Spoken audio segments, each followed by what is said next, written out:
Vamos à quarta aula sobre a legislação da EBSER. Nessa quarta aula a gente vai falar sobre o Conselho de Administração. Tá? A gente vai falar sobre o Conselho de Administração. Aqui a gente começa a falar sobre a estrutura organizacional da empresa, da EBSER. Como a empresa se organiza, né?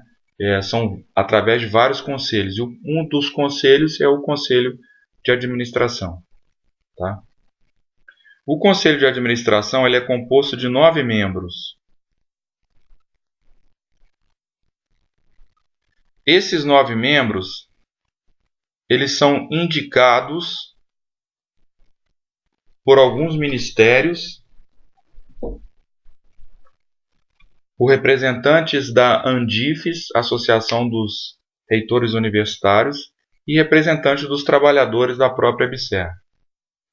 Tá? Como é feita essa divisão? Primeiro, o MEC ele indica 3. Ele indica o presidente do Conselho de Administração, ele indica um substituto nas ausências e impedimentos desse presidente e ele indica um membro comum. Esse substituto nas ausências e impedimentos é uma espécie de vice-presidente do Conselho de Administração. E é importante lembrar que esse substituto ele é em situações transitórias, não em ausência definitiva.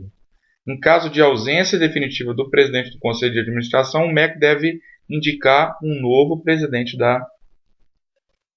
do Conselho de Administração. Importantíssimo, o presidente da EBSER ele não será o presidente do Conselho de Administração. Você tem um presidente da EBSER e o presidente do Conselho de Administração. Os dois não podem ser ocupados pela mesma pessoa. Esses dois cargos não podem ser ocupados pela mesma pessoa. O presidente da EBSER faz até parte do Conselho de Administração, mas ele não é o presidente do Conselho de Administração. Um membro é indicado pelo MPOG, ou Ministério do Planejamento e Gestão. Um é indicado pela ANDIFES, Associação dos Reitores e Diretores de Hospitais Universitários. Então você tem lá o presidente da EBSER que administra, mas você tem um diretor do HU, os reitores dos hospitais universitários, os reitores das universidades, ou um diretor do HU é indicado pela ANDIFES. A ANDIFES indica um membro para fazer parte do Conselho de Administração. Um outro membro é o representante dos empregados e um suplente em caso de vacância. Faltou esse membro titular, vai o membro reserva, vai o suplente dele nas reuniões do Conselho de Administração. E 2 são indicados pelo Ministério da Saúde. Certo? Então, são 9 membros. 3 pelo MEC, mais 1, 4. Mais 1 pelo Ministério do Planejamento, 4. Mais 1 pela ANDIFES, 5. Mais 1 representante, 6. Mais o seu suplente, 7. E o indicado pelo Ministério da Saúde, 9.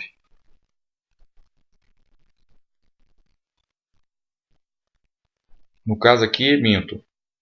3, 4, 5, 6, 8 e o presidente da EBSER 9. Fazem parte do Conselho de Administração. São 9 membros. Existe uma diferença entre indicação e nomeação. É diferente. O Ministério da Saúde, por exemplo, indica 2. Ele indica 2. Mas quem nomeia esses 2 indicados pelo Ministério da Saúde é o MEC. Tá certo? Então, indicação é diferente de nomeação. Por que eu estou dizendo isso? Porque isso é importante. Importante por quê? Porque isso é pegadinha de prova. Vai lá. O MEC nomeia 3 membros, ou o Ministério da Saúde nomeia 2 membros do Conselho de Administração. Na verdade, o Ministério da Saúde indica 2 membros. Quem nomeia é o MEC. Ou então pode ir lá, o MEC nomeia os 9 membros do Conselho de Administração. Aí você pensa assim, não, ele não nomeia não, ele nomeia 3. Se confunde com a palavra, não presta atenção entre as palavras nomeação e indicação. Tá? Então, cuidado com isso daí. Muito cuidado. O prazo de gestão. O prazo será de 2 anos. Admitida uma recondução e contados da publicação do ato de nomeação.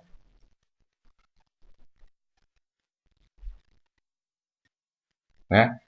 Então, o prazo de gestão ele começa com a publicação do ato de nomeação do membro do Conselho de Administração. E ele tem 2 anos, podendo ser admitido por mais 2 anos, podendo ser admitido uma recondução. Investidura é diferente de prazo de gestão, mediante assinatura em livro de posse. Então, a investidura dos membros do Conselho de Administração se dá por meio de assinatura em livro de termo de posse, a investidura. Isso também é questão de prova. Você vai ver que os outros conselhos, Conselho Consultivo Fiscal, a investidura ela é diferente. Né? Ela é diferente. Ela não é assinatura em livro de posse. É um outro tipo de investidura que a gente vai ver mais na frente. Tá? Depois a gente vai também fazer uma resumida dessas coisinhas que podem dar algum problema na hora da prova. Tá? Em caso de vacância de um determinado membro, considera-se vago o cargo por morte, renúncia, destituição. Morreu, renunciou ou foi destituído do cargo de membro do Conselho de Administração. Nesses 3 casos, o cargo considera-se o cargo vago. Aí não pode, por exemplo, lembra lá do presidente do Conselho de Administração? Ele é substituído por esse membro indicado pelo MEC, mas em situações transitórias, não em ausência definitiva. No caso de cargo vago, morte, renúncia ou destituição do presidente do Conselho de Administração, considera-se o cargo vago. Aí o MEC tem que indicar um novo presidente. Certo? Uma outra coisa importante também que considera-se o cargo vago. Vamos admitir que o fulano que participa do Conselho de Administração, ele não compareceu a 2 reuniões consecutivas. Marcou-se 2 reuniões consecutivas do Conselho de Administração. E aí um determinado membro faltou. O cargo dele é automaticamente considerado vago. Vago o cargo. Quem indicou tem que indicar um novo representante. Ou 3 alternadas. Marcou 3, teve faltas em 3 reuniões alternadas, é também motivo de cargo vago.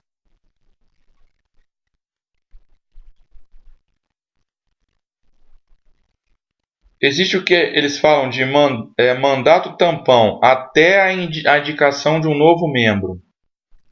Tá? O substituto ele será nomeado pelos conselheiros remanescentes e servirá até a designação do novo representante, exceto no caso do representante dos empregados, que aí, aqui ó, cuidado, Aí é importante que o empregado, que os empregados indiquem um membro para participar do conselho de administração.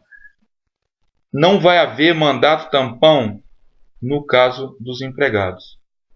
No caso em que, o indicado é o do Ministério do Planejamento, da Andifes, do Ministério da Saúde ou do MEC, você se faz um mandato tampão até a nova indicação. O substituto será nomeado pelos conselheiros remanescentes. Agora, dos empregados, não existe mandato tampão. Não existe substituição dos empregados. Os empregados têm que se reunir, o sindicato, sei lá, tem que se reunir e indicar um novo representante. Tá? Ou então aquele substituto que já foi indicado. Se os dois não puderem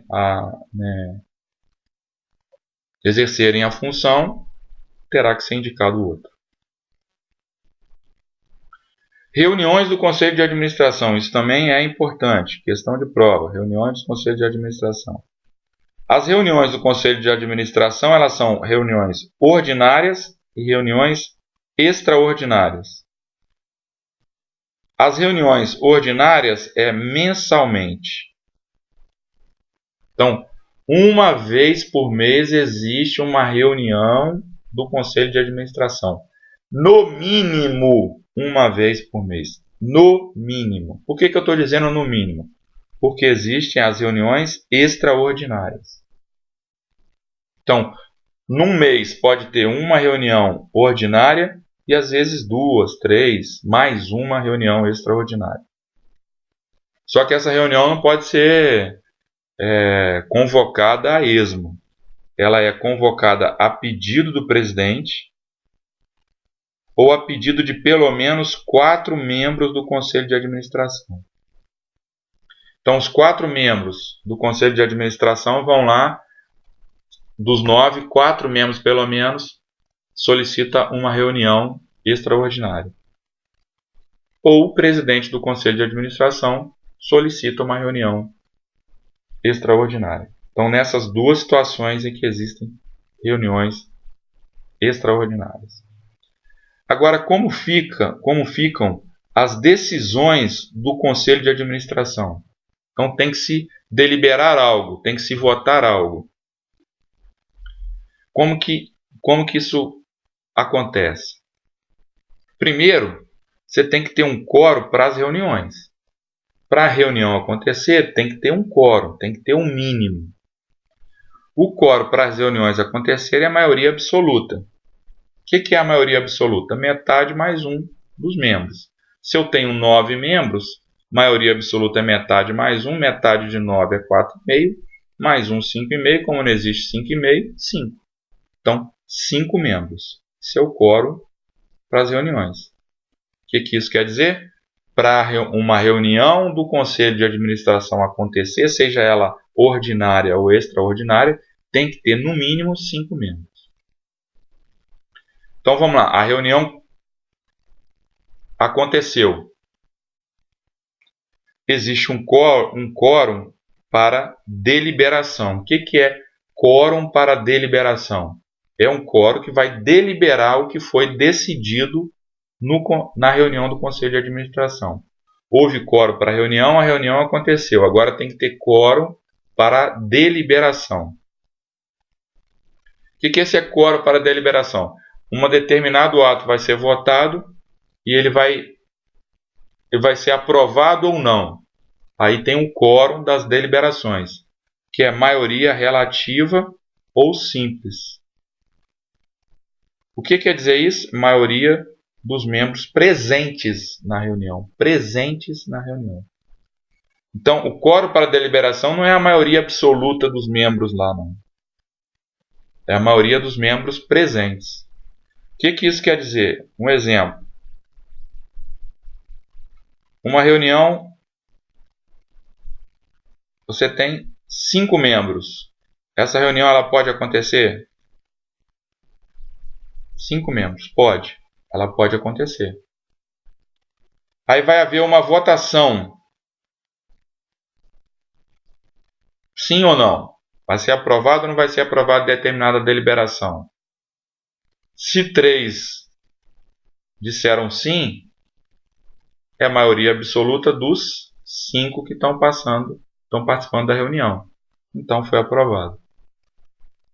Tá? Não é os 5 que constitui a maioria absoluta dos 9 membros que tem que votar pelo sim para que as coisas sejam deliberadas. Não. É a maioria dos que estão participando. Não interessa aquelas pessoas que faltaram. Por isso que o cara que falta 2 reuniões, ele é excluído, dada a importância que é participar das reuniões, porque nas reuniões vai ser deliberadas as coisas. E o quórum para as deliberações é a maioria simples, é a maioria dos membros presentes. Então o cara tem que estar presente para participar, para ser voz ativa. Entendeu? E um outro detalhe é o seguinte: o presidente do conselho de administração, ele tem o que a gente chama de voto ordinário ou voto de qualidade. O que é esse voto ordinário ou voto de qualidade? É o voto de desempate. Vamos imaginar que você tem uma reunião com 6 membros. Essa reunião pode acontecer? Pode. Para que algo seja deliberado, 4 membros têm que votar a favor. Tá certo? Para que esse algo seja deliberado, seja aceito. Mas vamos imaginar que não foram 4, mas foram 3 que votaram pela aprovação e 3 que votaram pela rejeição. Empatou. Quem que decide? O voto do presidente. O voto que o presidente deu é que decide esse desempate. Se ele votou pelo sim, ganhou o sim. Se ele votou pelo não, ganhou o não. Então, o voto do presidente do conselho de administração, ele é um voto chamado de voto ordinário ou voto de qualidade. Na próxima aula, a gente vai falar sobre a diretoria executiva, que também faz parte da estrutura organizacional da IBSER. Muito obrigado. Até a próxima.